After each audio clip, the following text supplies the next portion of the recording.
Lucas was the circus's youngest magician, but his tricks always went wrong.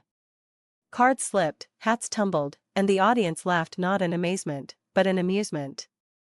Embarrassed, he decided to quit. That night, the ringmaster found him. A magician's greatest trick isn't in the illusion, it's in never giving up. Inspired, Lucas practiced harder. At the next show, he performed flawlessly. The crowd cheered, not because of magic, but because they saw his determination. Moral: true magic isn't in tricks, it's in perseverance and believing in yourself. Princess Alara lived in a grand castle, surrounded by riches and beauty, yet she felt trapped by endless duties. One evening, wandering the palace grounds, she discovered an old, hidden gate covered in ivy. Curiosity led her through it, revealing a forgotten garden, wild yet peaceful. Day after day, Alara returned, tending to the flowers and trees, finding joy in every bloom. One morning, she noticed a small plaque hidden beneath the vines: "Happiness grows where freedom blooms."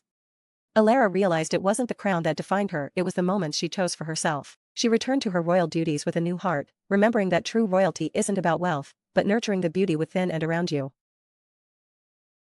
Mickey always thought happiness came from big things: winning races, getting new gadgets, being the best. But one day, he learned otherwise. At lunch, Mickey noticed a boy sitting alone, staring at his empty tray. Without thinking, he slid his extra sandwich across the table. "You can have this," he said. The boy's eyes lit up. "Really? Thanks." He ate quickly, smiling between bites. Mickey expected nothing, but as they talked, he found himself laughing more than he had in weeks. Walking home, he realized something: happiness wasn't about winning or having more. It was about moments like this, where a simple act of kindness filled the heart more than any trophy ever could. And that day, Mickey felt truly happy.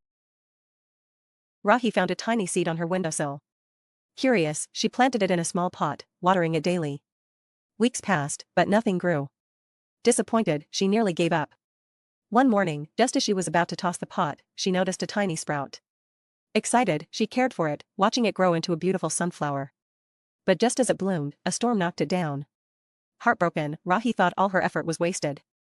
Days later, she saw something surprising: the fallen flower had scattered seeds.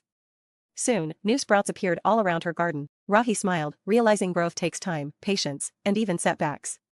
Sometimes, what seems like an ending is just a new beginning. Once upon a time, a proud prince ruled over a vast kingdom. One day, he saw an old peasant planting apple seeds along the road. The prince laughed. "Why plant trees you'll never see grow?" The peasant smiled. "I enjoy the shade of trees others planted before me. I do this for the ones who will come after." The prince scoffed and rode away. Years later, the prince lost his way during a storm. Weary, he rested under a giant apple tree, its branches heavy with fruit. He realized it was one of the trees the peasant had planted. Humbled, he whispered, "The greatest deeds aren't for ourselves, but for those who follow."